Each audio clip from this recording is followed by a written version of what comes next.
Welcome back to the Nick Nice Show. We have an amazing guest with us today. She's not only a mother, a wife, an author, a CEO, a fashion designer. She's also the newest cast member on Bravo's Married to Medicine. Ladies and gentlemen, we have Lisa Nicole Cloud Love. Thank you for joining us. Thank you, Nick. I'm glad to be here. We have so much to talk about, but first I want to start with you. Can you tell our audience a little bit about you, where you're from, and how you were brought up? My name's Lisa Nicole, and I am from Baltimore. Yes, I am a B-more girl. People always go, what? You don't look like you're from Baltimore, even act like you're from Baltimore. But I am, and I grew up as a little girl in Baltimore, in Randallstown, with my mom. I grew up as in a single parent home. My mom raised me, but I had a great relationship with my dad. He was actually from the Virgin Islands, St. Thomas. So have a West Indian side of me too.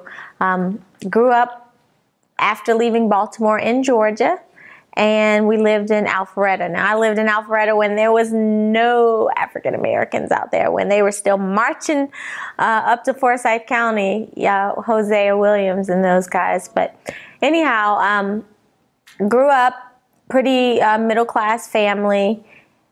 Loved doing things with my mom. We were very family oriented. She was my best friend. And, just everyday, ordinary kind of girl, But I had big dreams. I've always been the type of person that knew that whatever I set my mind to, I could achieve. Now, you're a CEO, an author, a mogul. You help other moguls in the making. You're a fashion designer, got your own line. But you started off doing pharmaceutical sales. Like, how'd you go from that to building your empire? Well, first of all, I did everything I thought I was supposed to do. I went to undergraduate at Emory, was pre-med, graduated with honors, ended up not going to medical school, but getting into the pharmaceutical industry. Realized that I needed higher education, went to Johns Hopkins. I was doing everything I thought I was supposed to do, but I was still only ending up average. I really think job is an acronym for just over broke. I mean, I was making a living, but I just wasn't getting to my financial goals and dreams. And I realized that there had to be another way. And I also realized that wealthy people didn't work for other people, they worked for themselves. And so that entrepreneur spirit in me really took over. And my mother was an entrepreneur, so I watched her start many businesses. I saw some become very successful. I saw some fail, but that spirit was there, that entrepreneur spirit. So I didn't have a lot of capital, and I was introduced to the direct sales industry, and I said, okay, well, I'm going to give it a shot. It seems like a pretty legitimate opportunity. Let me see what I can make of it.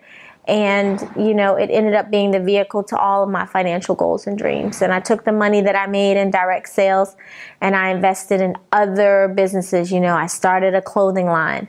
I started speaking. I wrote my first book. I've authored a couple of books now. I then went on to start doing business coaching because I was so passionate about entrepreneurship. I love starting businesses. I love taking it from conception to executing it and growing it into a very profitable and successful enterprise. You also have the Women Empowerment Network. Can you tell us a little bit about that and why you started that organization? It's interesting. When I started WIN, it was because I was really saddened to hear so many people always saying that women can't get along, women are like crabs in a barrel, they're catty, all the negative stereotypes that were out there. And that wasn't who I was as a woman. I believe in collaboration. I believe in uplifting other women and other sisters. I believe in sisterhood. And so the Women's Empowerment Network was an organization that I started more as a philanthropic endeavor, my way of giving back to empower women to know that they could be anything they desired to be. And we cover content that helps women grow personally, professionally, financially, and spiritually. You seem like such a positive person. A lot of people look at reality TV like in a negative light. Did you have any apprehensions about joining the show? I would not be telling the truth if I said no. Of course I had apprehensions.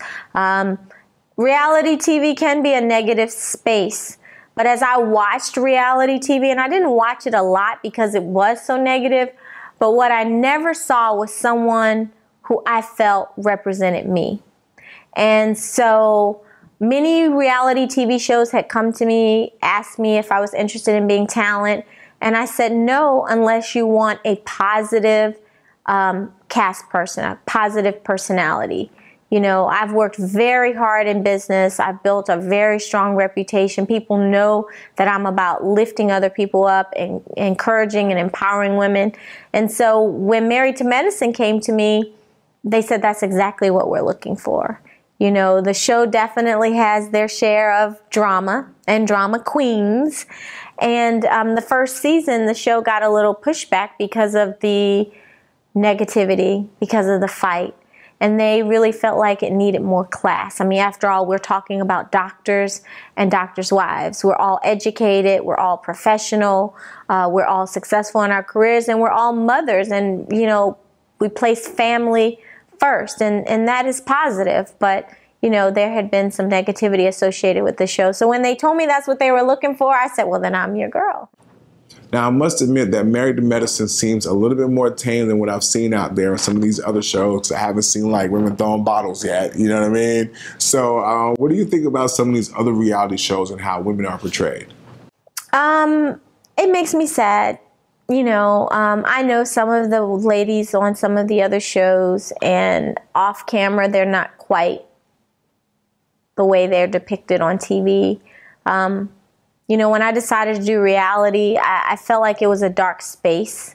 I felt like there was a lot of negative stereotypes about Black women, and so I decided to take a stand and be a positive example that people could relate to. I think we've gone so far extreme in one direction that it has to come back the other way. You know, I grew up watching the Huxtables, so you can't tell me that positive is boring, and you can't tell me that people don't want positive, because all of the feedback that I get is finally someone with some sanity, someone with some class and positivity. So people want it. I think they want a little bit of both.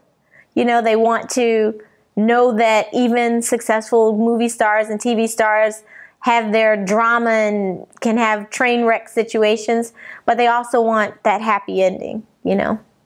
Don't go anywhere. We'll be right back with Lisa Nicole Cloud of Bravo's Married to Medicine after this. The Nick Knight Show has been brought to you by Miller Lite. It's Miller time.